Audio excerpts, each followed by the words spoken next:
নমস্কাৰ ছাত্ৰ ছাত্ৰীসকল, ইউকেএম ষ্টাডিলৈ তোমালোকক স্বাগতম জনাইছোঁ।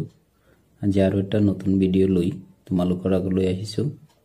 আজিৰ এই ভিডিঅ'টোত তোমালোকৰ কাৰণে সপ্তমমান শ্ৰেণীৰ নীতি শিক্ষাৰ এটা অন্তিম অধ্যায় মহান শিৱাজী এই পাঠটোৰ যিখিনি অনুশীলনী প্ৰশ্নোত্তৰ আছে তাৰ লগতে এই পাঠটোৰ কিছু অতিৰিক্ত প্ৰশ্নোত্তৰো আজিৰ এই ভিডিঅ'টোত তোমালোকৰ কাৰণে লৈ আহিছোঁ। প্ৰথমতে আমি ইয়াৰ যিখিনি অনুশীলনী প্ৰশ্নোত্তৰ আছে সেইখিনি আলোচনা কৰিম। 1 নম্বৰ প্ৰশ্ন আছে, শিৱাজীৰ ক'ত আৰু কেতিয়া জন্ম হয়? শাহজীৰ ঔৰসত তেওঁৰ প্ৰথমা পত্নী জিজাবাইৰ গৰ্ভত শিৱাজীয়ে চিনেৰীত 1630 চনত জন্মগ্ৰহণ কৰে। 2 নম্বৰ প্ৰশ্ন, শিৱাজীৰ লৰালি কালত মাকে তেওঁক কিহৰ কথা সাধাৰণতে কৈছিল? শিৱাজীৰ লৰালি কালত মাকে তেওঁক ৰামায়ণ, মহাভাৰত আৰু পুৰাণৰ সাধুবোৰ সাধাৰণতে কৈছিল। 3 নম্বৰ প্ৰশ্ন, শিৱাজীৰ শিক্ষকৰ নাম কি আছিল? দাদাজী কুন্দদেৱ। 4 নম্বৰ প্ৰশ্ন, শিৱাজীয়ে কিয় বিজাপুৰৰ চুলতানক অভিবাদন জনাবলৈ অমান্তি হৈছিল? শিৱাজীয়ে বিজাপুৰৰ চুলতানক অভিবাদন জনাবলৈ অমান্তি হৈছিল কাৰণ বিজাপুৰৰ চুলতান এজন মুছলমান আছিল আৰু মুছলমানৰ ওচৰত মূৰ দোৱাব লগা কথাত তেওঁ বিদ্ৰোহী হৈ উঠিছিল। সেয়ে তেওঁ দুখোজমান পিছুৱাই গ'ল আৰু সেই ঠাইৰ পৰা সুন্দৰকৈ পুলুকা মাৰিলে। 5 নম্বৰ প্ৰশ্ন, শিৱাজীয়ে প্ৰথম কোনটো দুৰ্গ দখল কৰিছিল? দৌল দুৰ্গ। 6 নম্বৰ প্ৰশ্ন, আফজল খানক শিৱাজীয়ে কেনেকৈ হত্যা কৰিছিল? শিৱাজীয়ে আফজল খানৰ লগত সন্ধি স্থাপন কৰিবলৈ প্ৰস্তুত আছে বুলি শিৱাজীৰ ওচৰত খবৰ পঠাইছিল। এই কথাত শিৱাজীয়ে আফজল খানৰ চতুৰালি আছিল বুলি বুজি পাই শিৱাজীয়ে এখন চুটি তৰোৱাল কঁকালত খুচি ললে আৰু হাতত বাঘ নখ পিন্ধিলে আৰু তেওঁৰ যুৱ বাহিনীটোক দুৰ্গটোৰ চাৰিওফালে থাকিবলৈ কৈ সাহসী পদক্ষেপেৰে প্ৰতাপগড়লৈ আগবাঢ়িল। যেতিয়া শিৱাজী ওচৰ পালেহি আফজল খাই অভিবাদন জনালে আৰু অসৎ উদ্দেশ্যৰে শিৱাজীক আঁকোৱালি ধৰিলে। শিৱাজীয়েও আফজল খানৰ উদ্দেশ্য ভালকৈ জানিছিল, সেইবাবে তেওঁ সেনাপতিক তৎক্ষণাৎ তৰোৱালেৰে খুচিলে আৰু হাতৰ আঙুলিত লগোৱা বাঘ নখেৰে তেওঁ আফজল খানৰ পেটটো ফালি পেলালে।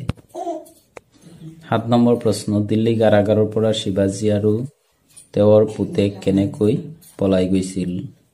দিল্লী কাৰাগাৰৰ পৰা শিৱাজী আৰু তেওঁৰ পুতেক এদিন কৌশলেৰে মিঠাই বিচোতাৰ পাচিত লুকাই পলাই গৈছিল। 8 নম্বৰ প্ৰশ্ন, শিৱাজীক কেতিয়া ৰজা হিচাপে অভিষিক্ত কৰিছিল? শিৱাজীক স্বাধীন হিন্দু মাৰাঠা সাম্ৰাজ্য গঢ়াৰ বাবে শিৱাজীৰ চকুত যি সপোন আছিল সি দ্ব্যৰ্থকত পৰিণত হল যেতিয়া 1674 চনত ৰায়গড়ত ছত্ৰপতি শিৱাজী হিচাপে তেওঁক ৰাজমুকুট পিন্ধালে। 9 নম্বৰ প্ৰশ্ন, ৰাজ অভিষেকৰ সময়ত শিৱাজীক কি উপাধি দিয়া হৈছিল? ছত্ৰপতি শিৱাজী। এইটো অনুশীলনীৰ অন্তিম প্ৰশ্ন। ভাৰতৰ বুৰঞ্জীত শিৱাজীৰ স্থান কি? ভাৰতৰ বুৰঞ্জীত, ইয়াত তোমালোকে আগত অলপ লিখি ল'ব লাগিব, ভাৰতৰ বুৰঞ্জীত শিৱাজীৰ স্থান অতি উচ্চ। ভাৰতৰ বুৰঞ্জীত শিৱাজীৰ নাম যশ সোণালী আখৰেৰে জিলিকি আছে। এইখিনি আছিলে অনুশীলনী প্ৰশ্নোত্তৰ। এতিয়া আমি ইয়াৰ কেইটামান অতিৰিক্ত প্ৰশ্নোত্তৰ আলোচনা কৰিম। অতিৰিক্ত প্ৰশ্নোত্তৰ 1 নম্বৰত আছে, শিৱাজী কেনেকুৱা ধৰণৰ ব্যক্তি আছিল? শিৱাজী ভাৰতবৰ্ষৰ এজন সৰ্বজন বিদিত বীৰ পুৰুষ আৰু ৰজা আছিল। তেওঁ আমাৰ দেশৰ পুৰুষোত্তম পুৰুষ ৰাণা সঙ্গ, ৰাণা প্ৰতাপ, ৰাজেন্দ্ৰ ঢোল আৰু আকবৰৰ দৰে দক্ষ আৰু প্ৰখ্যাত শাসনকৰ্তাসকলৰ ভিতৰত এজন আছিল। এইটো ৰাজেন্দ্ৰ চোল হ'ব, ঢোল নহয়, ৰাজেন্দ্ৰ চোল। 2 নম্বৰ প্ৰশ্ন, শিৱাজীৰ দেউতাকে কি কাম কৰিছিল? শিৱাজীৰ দেউতাক শাহজীয়ে সেই সময়ৰ দাক্ষিণাত্যৰ সৰু সৰু ৰাজ্যবিলাকৰ ভিতৰত বিজাপুৰৰ চুলতানৰ তলত এজন সেনাধ্যক্ষ হিচাপে চাকৰি কৰিছিল। 3 নম্বৰ প্ৰশ্ন, জিজাবাই কেনেকুৱা মহিলা আছিল? জিজাবাই বৰ সৎ আৰু ধাৰ্মিক স্বভাৱৰ মহিলা আছিল। 4 নম্বৰ, শিৱাজীৰ কোন কোন দেৱতাৰ প্ৰতি ভক্তি আছিল?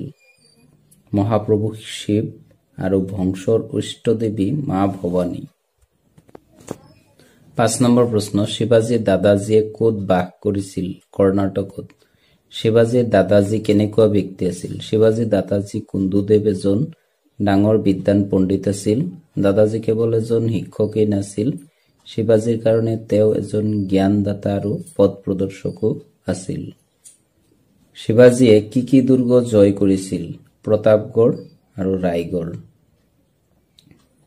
ইয়াৰ আগত প্ৰথমতে লিখিব লাগিব দৌল দুৰ্গ, যিটো তেওঁ প্ৰথমতে জয় কৰিছিল। ইয়াত লিখিব লাগিব যে দৌল দুৰ্গ, প্ৰতাপগড় আৰু ৰায়গড়। বিজাপুৰৰ চুলতান কোন আছিল? আফজল খান। শিৱাজীৰ পুতেকৰ নাম কি আছিল? শম্ভুজী। শিৱাজীয়ে কোনজন সিদ্ধ পুৰুষক ভক্তি নিবেদন কৰিছিল? গুৰু ৰামদাস। অন্তিম প্ৰশ্ন, শিৱাজীক শত্ৰুসকলে কি বুলি ইতিকিং কৰিছিল? পৰ্বতীয়া এন্দুৰ বুলি ইতিকিং কৰিছিল। তো এইখিনি আছিলে এই পাঠটোৰ কিছু অতিৰিক্ত প্ৰশ্নোত্তৰ, আৰু ইয়াৰ অনুশীলনী প্ৰশ্নোত্তৰখিনি আলোচনা কৰা হ'ল। তো এই ভিডিঅ'টি নীতি শিক্ষাৰ কাৰণে তো অন্তিম অধ্যায় আছিলে আৰু অন্তিম ভিডিঅ' আছিলে। তোমালোকে নীতি শিক্ষা যিখিনি পাঠ আছে ভালদৰে অধ্যয়ন কৰিবা। মই ইয়াৰ যিখিনি অতিৰিক্ত প্ৰশ্নোত্তৰৰ পাঠৰ লগে লগে দি গৈছো সেইখিনি ভালদৰে পঢ়িবা, আৰু পাঠটো তোমালোকে ভালদৰে পঢ়িবা যাতে বেলেগ কিবা প্ৰশ্ন আহিলেও তোমালোকে ভালদৰে কৰিব পাৰা। আজিৰ ভিডিঅ'টোৰ পৰা যদি তোমালোকে কিবা ভাল পোৱা তেনেহ'লে মোৰ এই ভিডিঅ'টো লাইক কৰি দিবা, আৰু মোৰ যদি চেনেলটো এতিয়াও কোনোবাই ছাবস্ক্ৰাইব কৰা নাই তেনেহ'লে চেনেলটো ছাবস্ক্ৰাইব কৰি দিবা। আজিলৈ এইখিনি আছিলে, ধন্যবাদ।